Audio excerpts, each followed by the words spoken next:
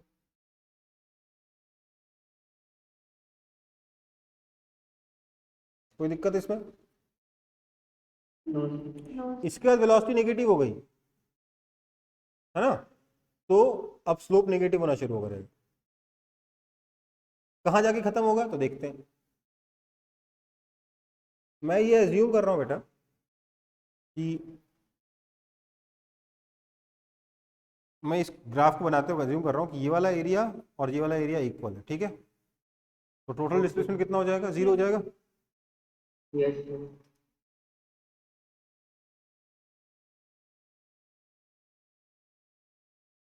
है ना। यस। तो ये ग्राफ बनेगा आपका डिस्प्लेसमेंट टाइम का। कोई दिक्कत किसी को? सर वो जो पॉइंट है जिसपे आप वो tan थीटा उस पे जीरो हो गए तो इसलिए वेलोसिटी जीरो। हाँ ठीक है। अब देखो, इसी के करस्पॉन्डिंग डिस्प्लेसमेंट टाइम तो बना लिया, अब मेरे को डिस्टेंस टाइम बनाना है। तो डिस्टेंस टाइम में एक खास बात होती है, क्या कि बेटा डिस्टेंस कभी डिक्रीज होता ही नहीं है। होता है क्या डिस्टेंस लेवल कभी डिक्रीज? नो। कभी ऐसी गाड़ी देखी जो 2020 2019 तक 50,000 किलोमीटर चली थी और 2020 के एंड तक सिर्फ 30,000 किलोमीटर चली थी? ऐसी कोई गाड़ी देखी आज तक? नो। नहीं, ऐसा पॉसिबल नहीं। तो यहाँ तो डिस्प्लेसमेंट तो डिक्रीज हो गया, डिस्टेंस डिक्रीज होगा नहीं। चाहे आप वेलोसिटी क्या है, पॉजिटिव से पहले पार्टिकल पॉजिटिव डायरेक्शन जा रहा था, फिर पार्टिकल नेगेटिव डायरेक्शन में गया। बेसिकली पार्टिकल कैसे गया? आगे गया, घूम के वापस अपनी जगह पे आ गया, है ना। Yes yes. तो डिस्टेंस टाइम में तो ये वाला और ये वाला दोनों पॉजिटिव ना डिस्टेंस तो। यस। तो डिस्टेंस टाइम का ग्राफ कैसा आएगा?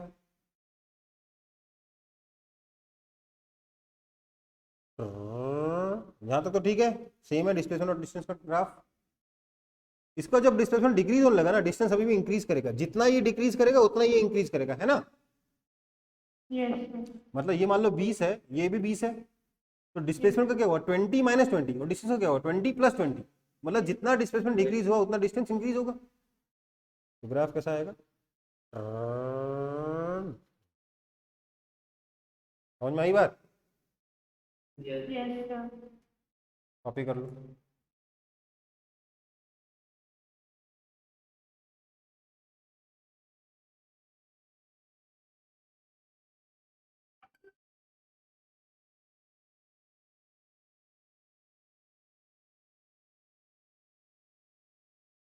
यस।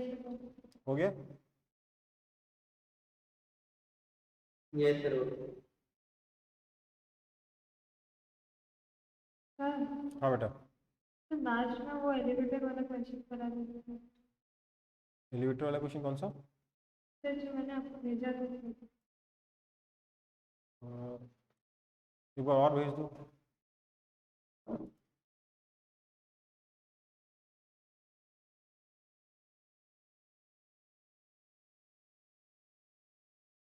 क्योंकि मैं अभी करा दूंगा ना, टाइम तो अभी हो ही चुका है, और इसके आगे के जो टॉपिक भी दूसरा तरीके का बन जाएगा। सर आप मीम्स बहुत यूज करते हैं। नहीं करें? नो सर, वो सर सबसे बेस्ट वो अफ्रीका वाला बॉय कर उसको यूज करिएगा। किसका? सर एक अफ्रीका में से है ना वो, शॉर्ट हाइटेड। ठीक है, आगे बढ़। चलिए, Raise. An elevator is descending with uniform acceleration. To measure the acceleration, a person in the elevator drops a coin at the moment the elevator starts. The coin is 6 feet above the floor of the elevator at the time it is dropped. The person observes that the coin hits the floor in 1 second. Calculate from the data the acceleration of the elevator. देखो भाई बहुत simple है. Sir यहाँ पे elevator lift की तरह पकड़े या फिर सर एलिवेटर का मतलब लिफ्ट ही होता है बेटा. बट कॉइन फिर कैसे देखे सर, वो तो चारों ओर से बंद रहता तो है। लिफ्ट के अंदर खड़ा है ना आदमी. तो लिफ्ट के अंदर ही फेंकेगा कॉइन। देखो ये लिफ्ट है, ठीक है, इसके अंदर आदमी खड़ा है, इसने अपने हाथ से कॉइन ड्रॉप कर दिया तो गिरेगा कि नहीं गिरेगा? Yes sir. यही तो हुआ है. ठीक है, अब ट्राई करोगे?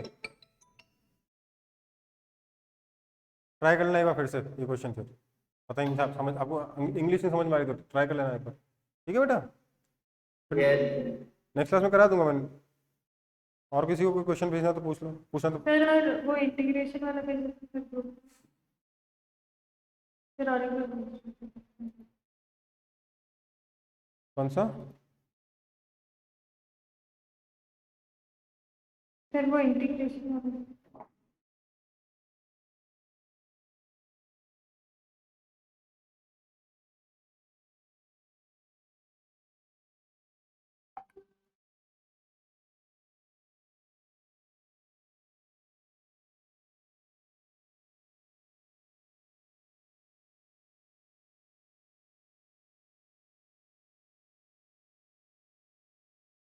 क्या बोला है?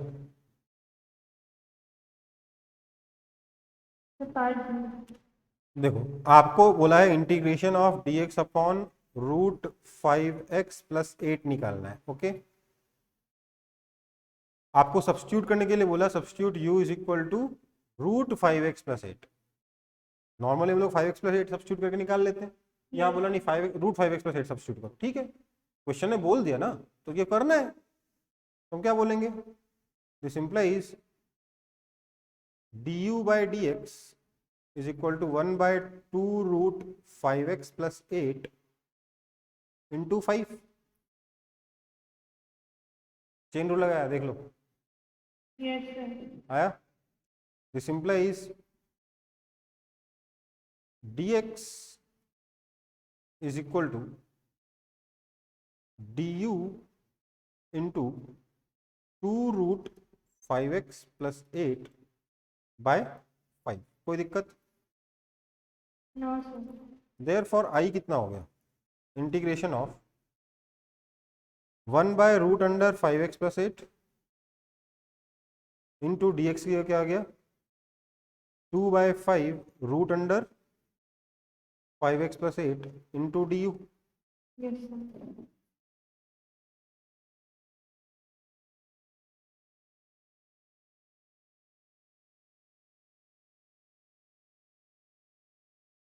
सर क्या हुआ? Yes sir.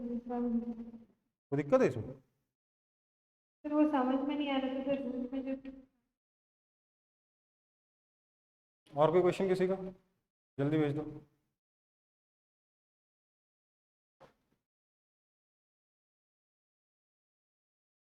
Yes sir.